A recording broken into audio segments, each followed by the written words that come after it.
because my eye is screwed up, but here we go. First of all, let's talk about making the canoe go faster.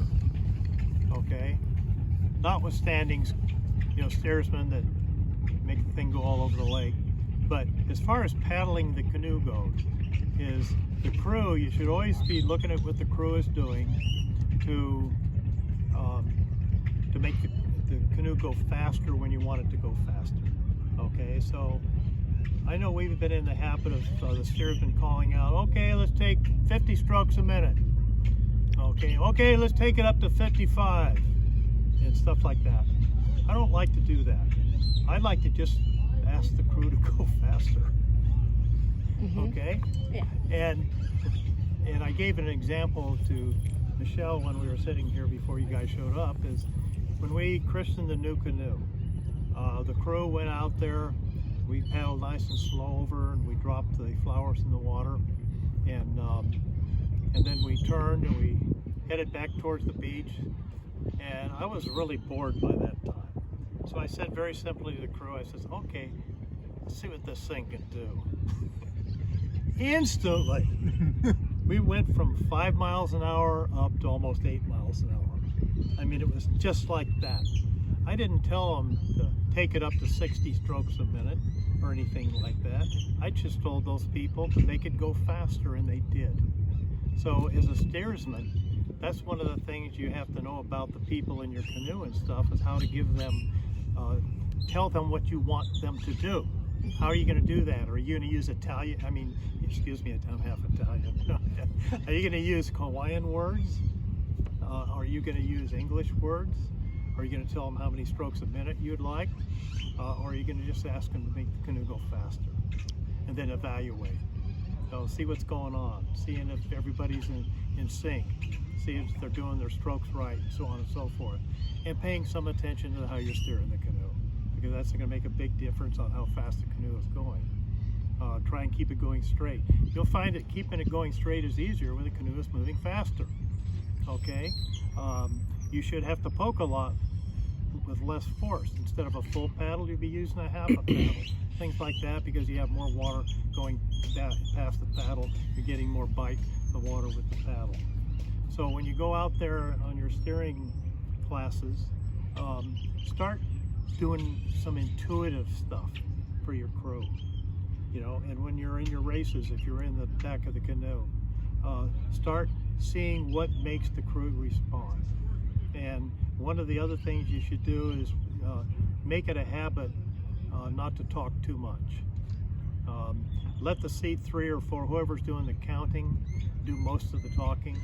Tell your seats 1 and 2, hey, I don't mind if you're up there with seat 2 helping out your seat 1 on if their stroke's a little funky on one side, or they're stopped leaning, whatever. You can talk very quietly amongst each other and not disturb the rest of the crew.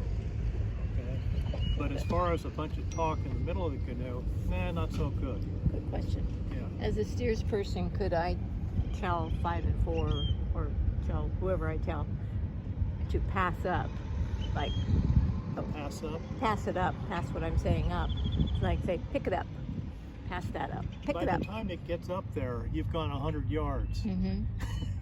So just shout it out. Yeah, well, it depends on if you're planning to be a stealth canoe or not. Well, that's true.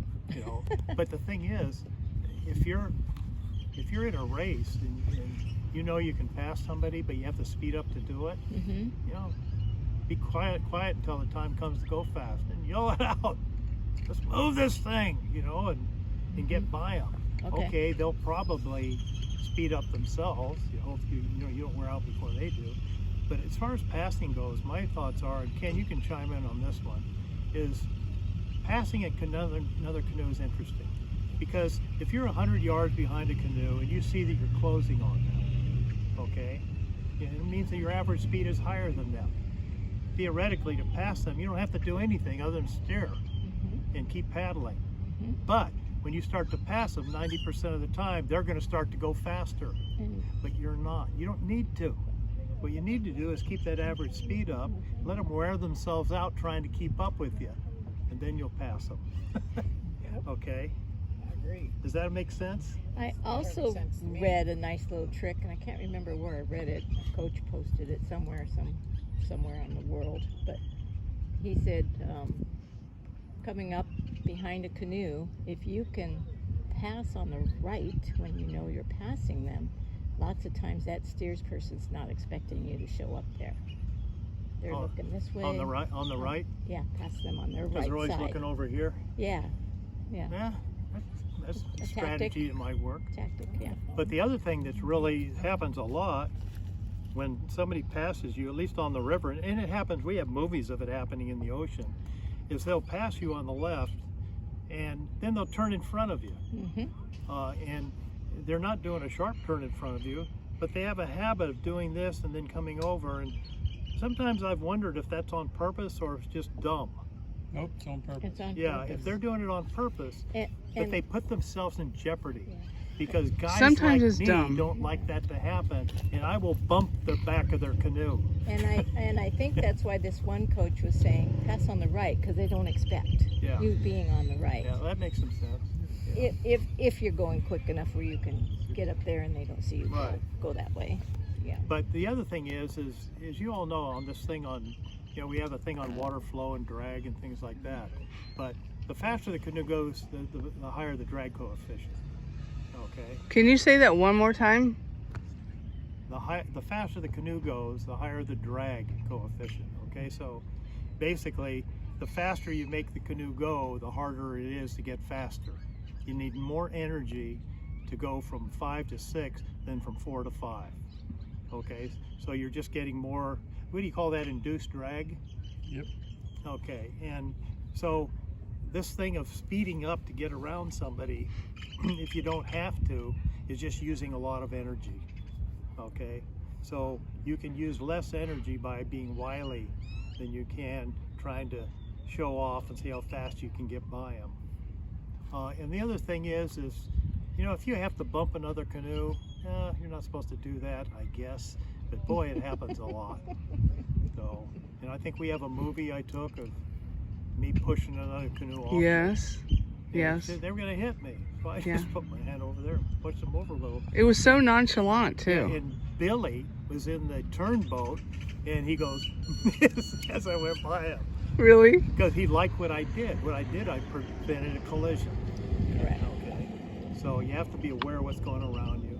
But the faster you go, the more drag, the more energy you use. And on those commands, really think about that when you're out here steering on making the canoe go faster and telling people to do it. You tell them when you're on the beach that you want to do that. Look, today I'm not going to call out stroke rates. What I'm going to do is when we want to go faster, I'll ask you to go faster. And let's see what happens. And the other thing is Ken has a thing when you go over bumps and you're catching bumps, bump it is your command. Hmm. Okay. That's a pretty good command because it tells everybody it's loud, it's only 2 phrases, and it can, get the message without, okay, let's take her up to 60 now that we got this bump coming. Yeah, too many Right. words. The whole Just conversation. simple commands, right. Okay. Okay, let's talk about displacement. The heavier the canoe, the more displacement there is. Ken, chime in on that. So battleship has a lot of displacement. It's heavy, it's deep in the water, it's big. It's ugly. Huh? It's Yeah. ugly. Yeah, right. It's gray. Right. It's gray, yeah. And so the heavier the canoe is, the more displacement it's going to have, and it's going to be harder to make go fast. It's going to be harder to accelerate, but it'll probably glide better than a light canoe. Hmm. The Bradleys really glide nicely, and they have a lot of displacement, so they're kind of hard to get going. So when you start up a Bradley, you don't particularly want to kill your crew doing it. These things, you can do 4 hard strokes and you're up to speed. So think about that when you're in the canoe, of how you want the crew to respond when you're steering. Okay, and be aware that the longer the water line of a canoe, the faster the top speed is. Now, Ken, a sailboat is really susceptible to that. Sailboats are governed by their water line, what class they're in. because the longer the water line, the faster the maximum speed of the boat is. And I think that comes into play with these things. These things don't have a lot of this in them, so they have longer water lines. So that's part of the reason why they'll go faster. Your AMA has a short water line.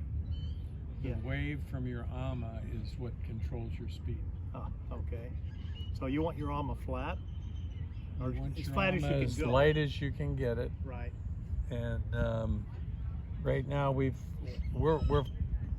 the canoes I've been in, we're paddling them with the weight a little bit far back, Mm-hmm. and you should really adjust the front of the AMA down to Right. compensate that, to make And the that's what I water did with line, the new canoe. to I make the adjusted water the line front. longer on the AMA. Right. The other thing you can look at is when you're in any of the canoes, make sure that the back of the AMA is not in the water. Were we in the new canoe last night? And we were heavy in the back on the Both AMA. AMAs, both canoes are set up the same right now. Right. They were- I just wondered. The back of that AMA was, Right. If the Right. AMA's Yeah. down in the Until we water, changed, then there's it a got big better. there's a big wake going on, Yeah. and that wake is drag. Right. Okay. And so if the AMA is flatter and the back of the AMA's AMA's out, and the same with the Bradleys, you're getting less drag from the AMA. Something to be aware of, and keep aware that these canoes are adjustable. And one of the things you're going to do before you graduate from class is set up a canoe for a specific crew. Okay, because you have to take into consideration the weight of the crew, each crew member, and the placement in the boat, and that affects the trim of the boat. And so you can adjust the AMA up in front, down and back, up, and you do a lot of that in the Bradleys with chimps on the hull, because the AMAs aren't adjustable unless you funked in some type of something out there. But the bottom line is the wedges are what work on the Bradleys. The new canoes, they don't have any adjustment. At the Yakuza, they enter the hull, all the adjustment is out up and down on those screws out there that turn that sleeve. So you're saying that if seat 6 is Heavy. Right. okay, The you're AMA. gonna Yeah. you're going to adjust the AMA to be down in front. Down A in little front. bit. Down in bit. front. I Yeah. see. And what you can do with it, if you're down at the race and you take the canoes down to the beach on Friday afternoon or early Saturday morning, get your crew in the boat next to the shore with somebody, up to their knees in the water, Mhm. and see how the boat is setting and see how the AMA is setting. Look and read the weather and see what the wind is out, see if you can have a heavy sea or not, because that's all going to make a difference on how you want your boat set up. Another thing, and I mentioned it to you earlier, if it's going to be rough out there and you're in the later race, either the men's or the co-ed, don't be shy of tying some weight onto your AMA. Okay, the people over at Skora has done some experimenting to see what effect that has on the new canoes, because they're getting a lot of hoolies with the new canoes, and they're trying to minimize that. So they start tying water bottles predominantly or ankle weights onto the outside of the Yakus, and primarily the back one and the front if they do, but the back one if you only put one. And they found that they could not find any discernible speed difference with the canoes, and a couple of reasons. First of all, you're not changing the total way that boat floats in the water. You're changing it for the best, really. But also, you're also giving the canoe crew confidence. If you have a canoe that's a little bit afraid of that water outside the breakwater, you know what they're going to do when you start from the staging area to go out to the starting? Everybody's going to be going faster than your crew, and if they are, it means that probably your crew is weaker than most of the other crews, but also means that they're a little bit afraid of what they see happening underneath the canoe. As the swells come in and the rough water comes in, and having a little bit of extra weight on the AMA, and they know why, it stabilizes the canoe more, and they're going to be more confident to get out there and paddle hard. Okay? Got it. Good point. Okay. Let's talk about waves. In the AMA for a minute. If there's a real good section in the book that the guy wrote. He's not a naval architect, but he wrote a good section from a steersman's point of view. You have a bow wave off the main hull, and you have a bow wave off the Yama. And those reinforce each other, so there's a bigger wave on the left side behind the canoe than there is on the right. And when you're overtaking a canoe, if you can be inside that wave, Right. you'll get some power out of it. But you got to get over that wave to get by them. Okay, so if you stick your bow 3 feet behind his Ama and you're a good enough steersman that you can hold it there, you get a free ride because there's almost no resistance. You're riding his waves. He's pulling you. Is that work in flat water as well? It works Yeah. especially well in flat Yeah, water. flat Okay. water you can see it. In the ocean it's harder to see that dynamic, but Yeah. if you know it's there. That's why you see two canoes, or one's here and the other one's right here. And it's the same thing in an OC1. If you're in an OC1 and you're behind a big canoe, man, you can get a free ride. It's the same thing. Now, not so much if you're behind another OC1. The dynamic is different, there's less weight, so on and so forth. So it has a less effect. But in a big canoe, that's the sweet spot. That's why you can, but like he said, you're gonna have to turn a little bit and get across that. And speaking of turning, the next thing you're gonna have here That's where is that turns and steersman- options. that steersman is- bumps you off. One of the biggest mistakes people make is, let's say you're coming up on another canoe and you can pass them, but you're in the sweet spot kind of. So you're making a turn to get around them. You turn too much. You just want to turn a gentle little degree or two turn that it doesn't even, the crew doesn't even know you made it. Okay? To cross over and get to the spot you need to be to pass them. Don't do this. Okay? And the other thing is, when you come up behind another canoe and they turn in front of you or they passed you and do that, don't make a big correction. Depend on your seat one to tell you when you're clear and yell clear, or put their paddle up, or whatever you have your crew doing, to be able to judge a close pass of the bow of your canoe past the stern of theirs, and not come over too far. They'll go up ahead of you if you turn too much. You have to make it gentle. Okay. Now I'm going to talk about turns a little bit. The Ama wave is really an important thing to understand, because when you're paddling, your Ama wave is what's slowing you down. When you're trying to ride waves, you want to get the Ama light, and you want to keep it light. And there's a magic number. What happens when something goes through the water? There's a high pressure wave right where the front of the water line is, and there's a low pressure wave right before the back of the water line. So what happens is when you get going so fast, you're making a wave at the bow, it's low in the middle, and it comes up at the stern.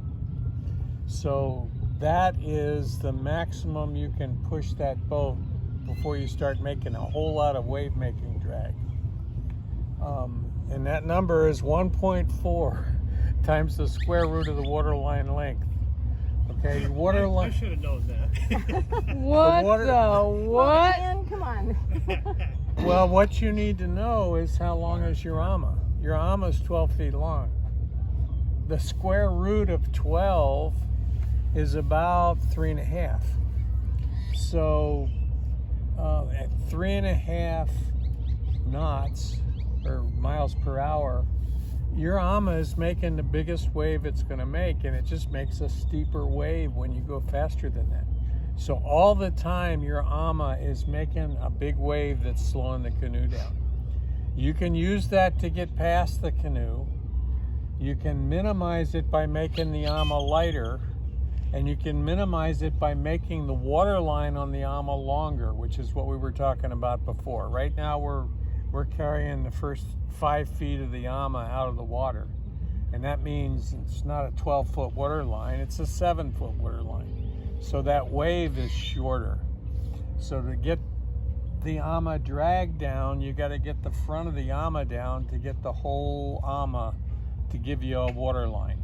Unless you're in a rough sea, then you want to think about the trade-off of submarining the Yama versus going a little bit faster. Well, on the old canoes, that makes a bigger difference. On these, the AMA front is very narrow. It'll pierce the wave very easily. The old one, if you push the front of the AMA underwater, there's a lot of surface area that you're dragging. It makes a hell of a wave. It's not fast. On these, it's not slow to push the front of the AMA underwater, because the front of the AMA, if you look, it's only about 4.5, 5 inches wide, and it's a deep V. All right. Okay, I'm gonna. I don't want to take my calculator out on the course. No, but What you gotta what he's do getting at is if you know the reason for something, it's Yeah. easier to understand why you're doing it. Yes, Yeah. and that makes sense. I've never Music number thought of 3.5 that. for The AMA issues, yeah. Okay. Okay. So anyway, I'm not going to do this whole 1.4 critique times. today because you have to go out. What I'd like to do is just turn into turns and options a little bit. The difference between the Bradleys and the Unlimiteds. I think we've all been in the Unlimiteds enough to know now that they turn different than the Bradleys. And the main reason for that is the Bradleys have more what do you call it? Rocker. Rocker, thank you. That's the front. Rocker to them. And front. so they swivel easy. I mean, you can turn those things on a dime and get 9 cents change without anybody helping you at all. I've noticed when we went down to the race down there at ADR, we had that lesson we did, or we did the sprints the day before. We tested and we learned. Some people learned the hard way of how hard it was to turn those Unlimiteds. I think you're in one of the boats where you went around and Kathy was steering and you went all the way to the weeds on the turn.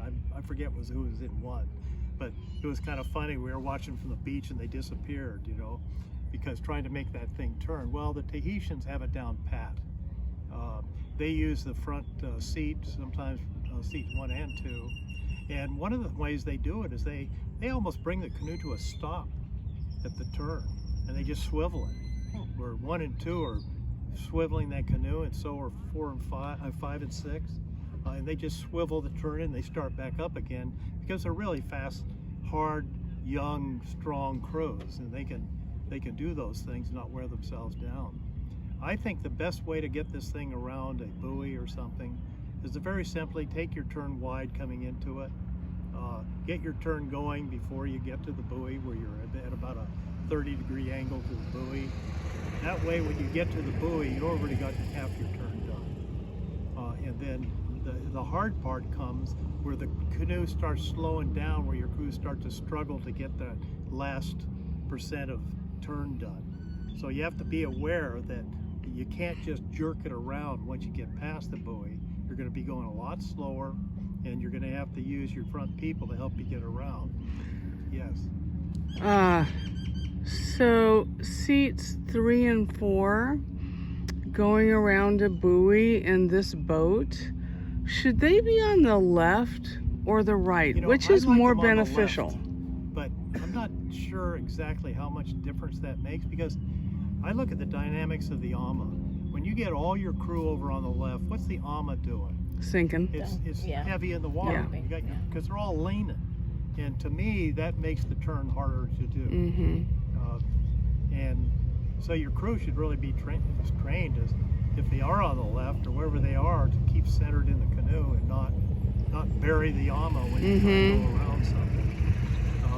But the bottom line is when you start to steer and you know how to do it, you have to recognize the difference between steering these two canoes. They act different in a turn. Going straight, they act about the same, except I've noticed the Unlimiteds, they want to wander a little bit. You notice that? The stern. Yeah, it wants to do this. And people always told me, they said, well, Gary, when you get into the new canoes, man, they go straight as an arrow. You're going to be doing nothing but paddle steering. And that doesn't seem to be the case to me. But when you're in a rough ocean, you don't notice it. Right. But out here, we notice it all the time. It's very, very smooth. I noticed the stern hops in Hops? hops back and forth in choppy water. Maybe, know? yeah. Well, I've never noticed that, but I have. I do know that it seems to be it seems to be loose to a certain extent. Mm-hmm. But if you're on it and keeping the swerve really small, it goes pretty damn straight. Mm-hmm. So your job in one of these new canoes is to be very attentive and not having to use a bunch of heavy pokes and stuff to keep the thing running straight. Use small things. I know Shane loves to do these things. You know, he likes to steer and with draw strokes. And when you watch people steering in the ocean, you see them using draw strokes, but you see them using paddle strokes a lot more, okay, with pokes, you know. And with you people that are first learning to steer at different levels here, get into the habit of really knowing how to poke well, knowing how much difference it makes with a deep paddle, a shallow paddle on both sides. Make a difference of the paddle up here, back here. Learn all that stuff because it's basic to steering the canoe. And in a really rush open ocean, you're going to have to depend on it. Okay. The second thing, in my opinion, to learn is a paddle stroke to a poke. Okay. So don't get a lot of these things going. Concentrate on controlling the canoe with a stroke to a poke, and make sure the poke is small. Okay. If you don't need the poke, don't use it. But common sense tells you if you make a straight stroke on this side of the canoe, you're going to turn the canoe a little bit. Okay. So a little bit of a poke at the end of the stroke every few strokes or whatever is going to keep the canoe going straighter than it would otherwise. And you can also make that same stroke out a little bit, make it a little bit of a draw stroke. So get into the habit of when you start learning how to paddle, use that stroke on the learning to learn. And then get over on this side and use it on this side, but you're going to notice you're going to use it 99% of the time over here and 1% of the time over here. Just more of it goes on this side of the canoe than this side. That's and I think that has to do with the dynamics of the canoe and the ama on that side and so on and so forth. So, but remember, if you do that stroke and pull, it's going to pull the canoe that way. So if you see the canoe turning that way, you don't want to make that poke on that side after a paddle. No. You have to use your common sense and perhaps get back over the other side, or like he does sometimes, you'll drag it back around with one of these things out far. So, but I just like to do some poke and learn everything you need to know about the poke, and then get into the 3 or 4 or 5 other types of things you need to know to use your paddle to make the canoe go faster forward. Because you're going to get more out of small pokes than you are paddling the canoe when you first start. Because you're going to be able to make the canoe go straighter, and that means it's going to go faster. The worst thing you can do back there when you're new is piss off your crew with all these heavy pokes. Because every time you do that, they know it. It slows down the canoe. It's as simple as that. So try and make your pokes as light as you possibly can and as brief as you can. Get into the habit of, if you don't need to be poking, okay, put the paddle across your lap and see what the canoe does. You know, your paddle doesn't have to be in the water all the time. You know, if it is in the water all the time and you're not stroking, you're making it go slower. So do a little poke, take it out, and look at it. See what it's doing. Okay, if you need to go the other side, go the other side, make a little correction. Okay, and the other thing I don't want to see you do, frankly, is if you're paddle steering and you're doing this, poking way back here, don't do that. I think it's very high drag back there, and it just doesn't work very well. Because in the way you stop from doing that, and these are all turn strokes too, by the way, is you when you're paddle steering, you steer, you leave the handle up, you bring it into the side of the canoe.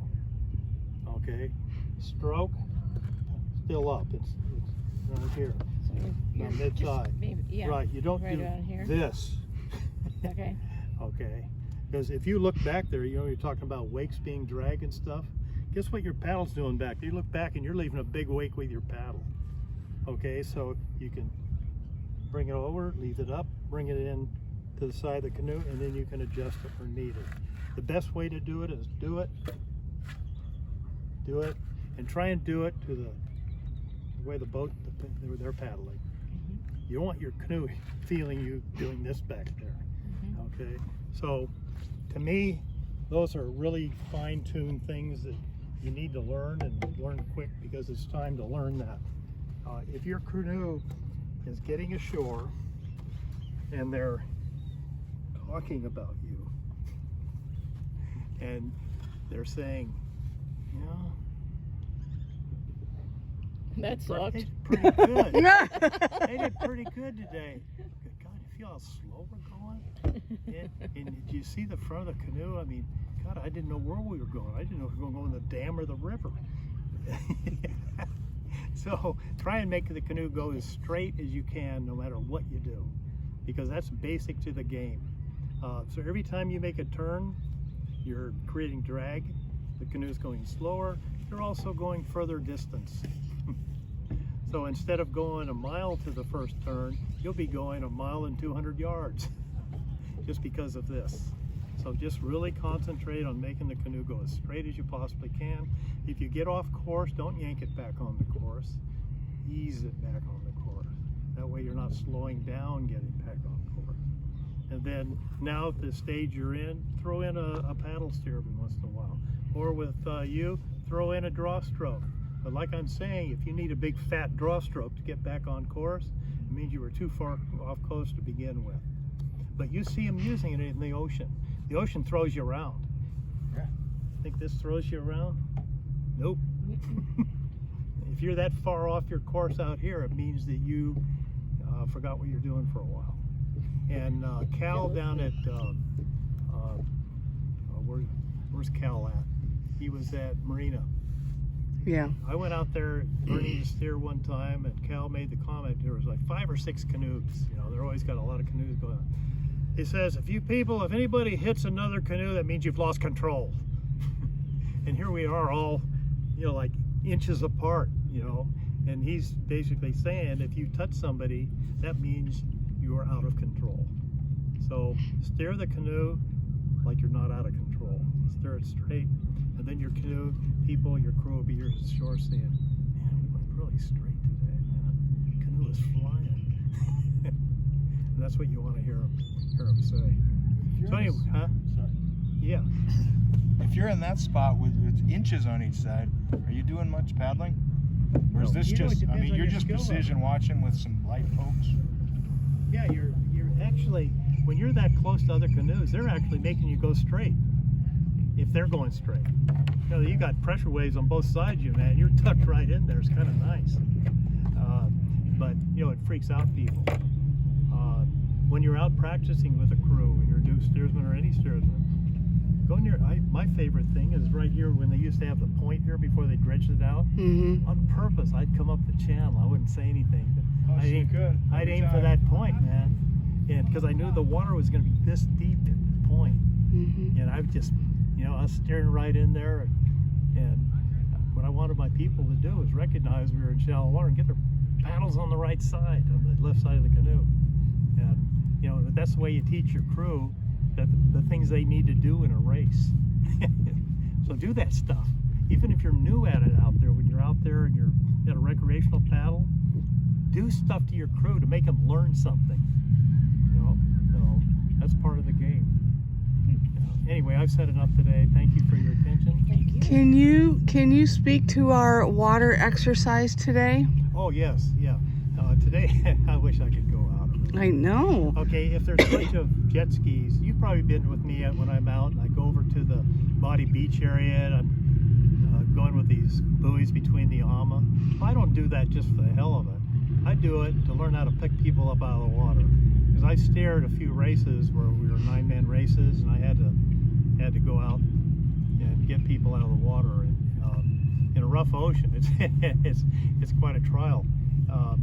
And I was with one crew from it was Taz. They picked up somebody every 10 minutes.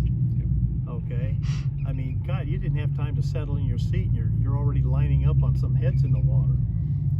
So what you're going to do today, because I think there's probably jet skis and stuff zipping around over there, take a buoy with you, maybe 2 buoys.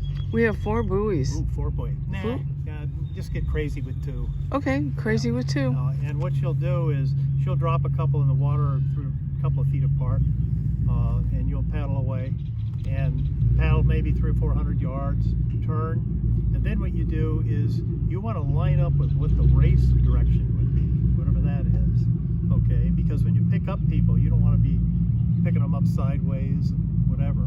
So you'll stay on a course that you pick. Like Michelle might say, okay, I want you to aim at the palm tree over at the whatever, or at the point, or whatever it is.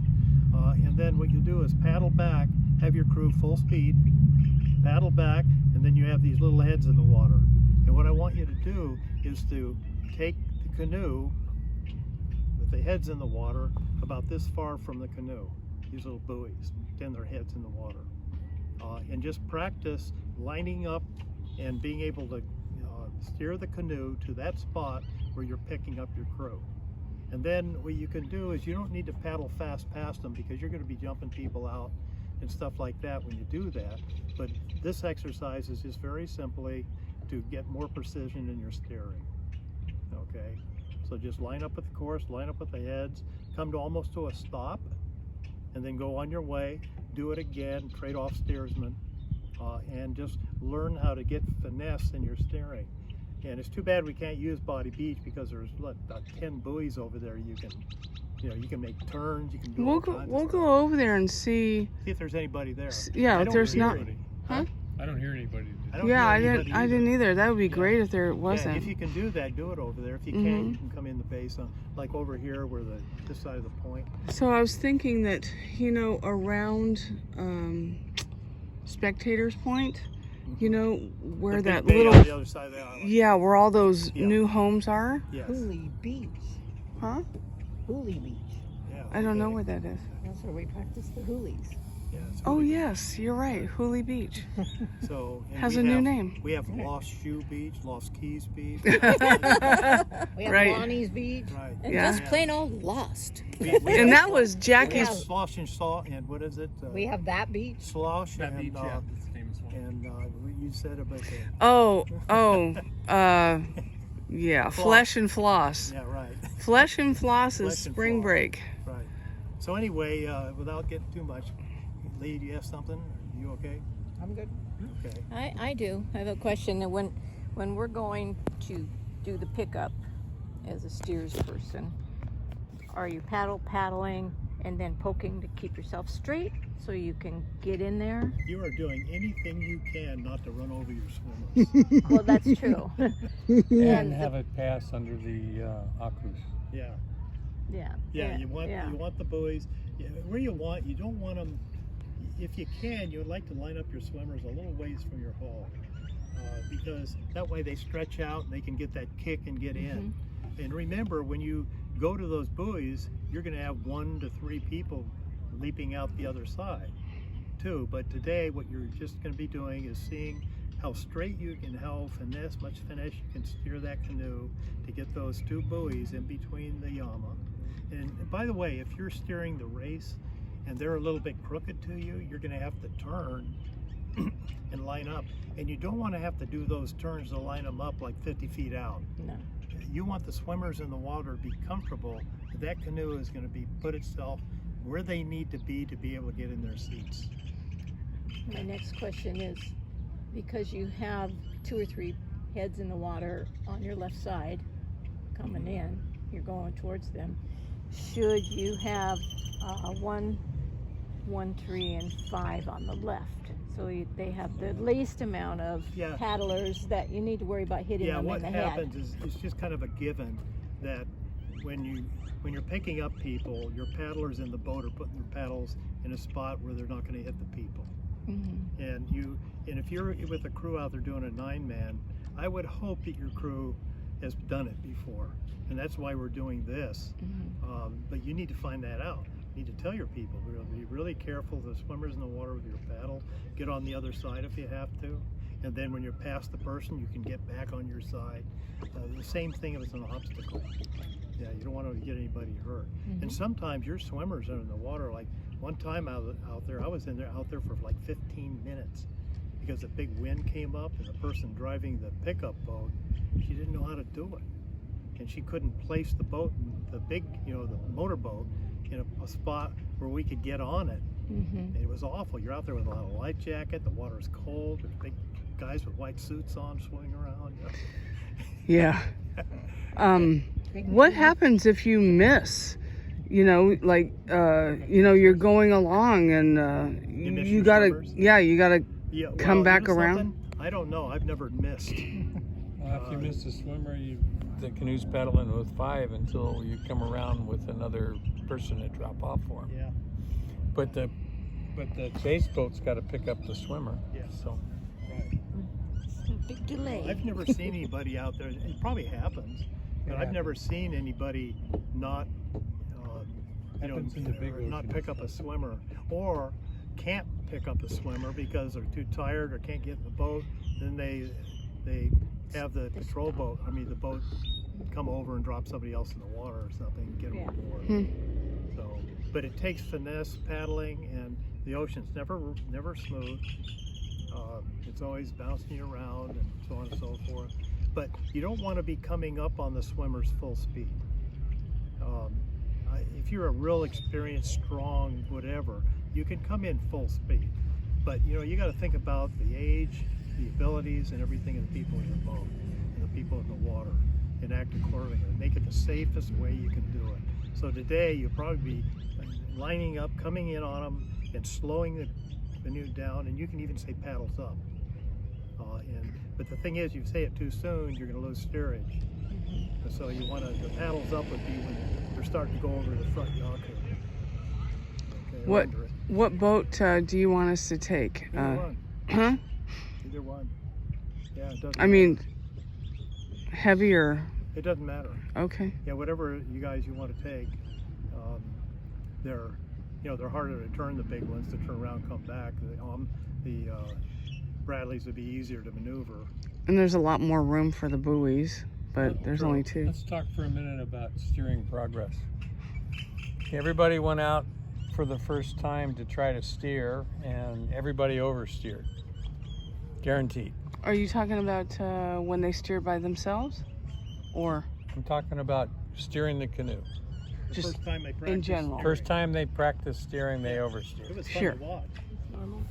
Yeah. Okay. I don't know how much more experience people have gotten, but as you get better, you can anticipate where and which direction the canoe's going to move before it does, and you do a real quick poke to correct it before it moves, or right when it starts to move. So your initial learning is to figure out, I don't want to oversteer. Your next stage in learning is get paddle steering in, which is what we've talked about a lot, but it's also shorten your poke time. Every time you poke, you start the canoe moving. And if you need 2 pokes on the same side to get it to where you need to be, then do 2 pokes on the same side. But the only time the crew cannot feel you poke is when they're pulling their paddle. So when their paddle goes in the water, your paddle goes in the water to poke. When their paddle comes out, your paddle comes out. And then you can't be felt. They cannot feel you at all. Now, the canoe's not going to turn maybe enough. You won't oversteer. You may have to do 2 or 3 pokes on the same side to get it to where you want it to be, and then 1 poke on the other side to stop it from turning. But that's much more efficient and easier on the crew than a 1 long poke that lasts 4 strokes. Yes. The other thing, I mentioned this when you first started. Remember when I talked about the paddle loosening as the boat starts to stop its turn? Okay, so you're poking, and when you're poking the canoe, okay, let's say the canoe swerved this way, so you want it to come back, so you put your paddle in the water for a poke, and when you put your paddle in the water, the canoe is turning to the left, and you want it to turn to the right to stop.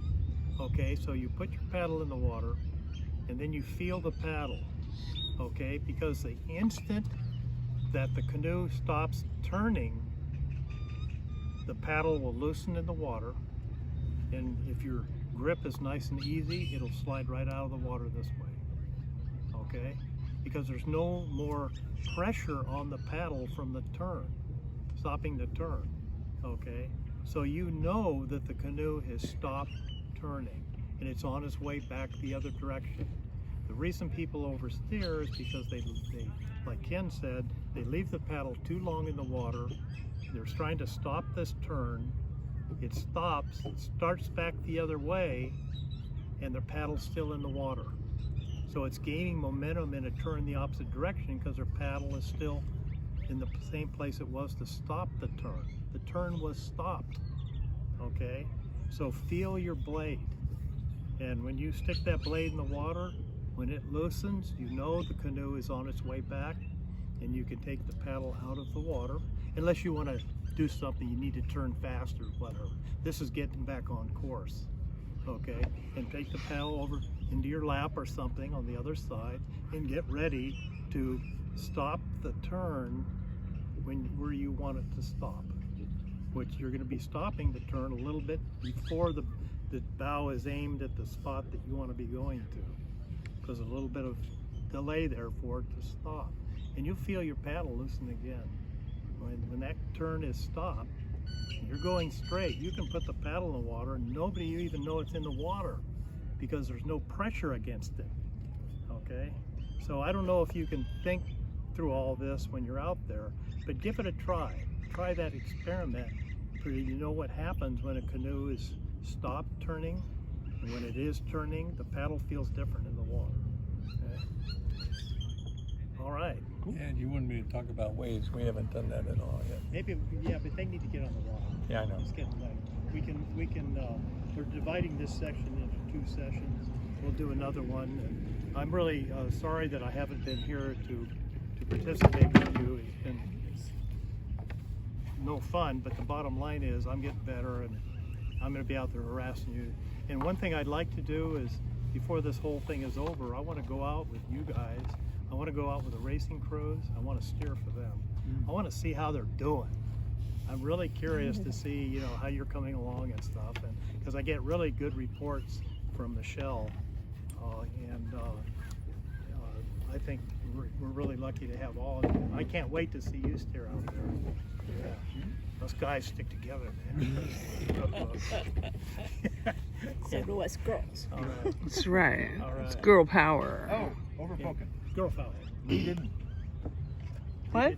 I don't know if you cheated, but your first time out there, you weren't doing that. You were just like straight. Lee? She's a natural. Ooh. Pressure.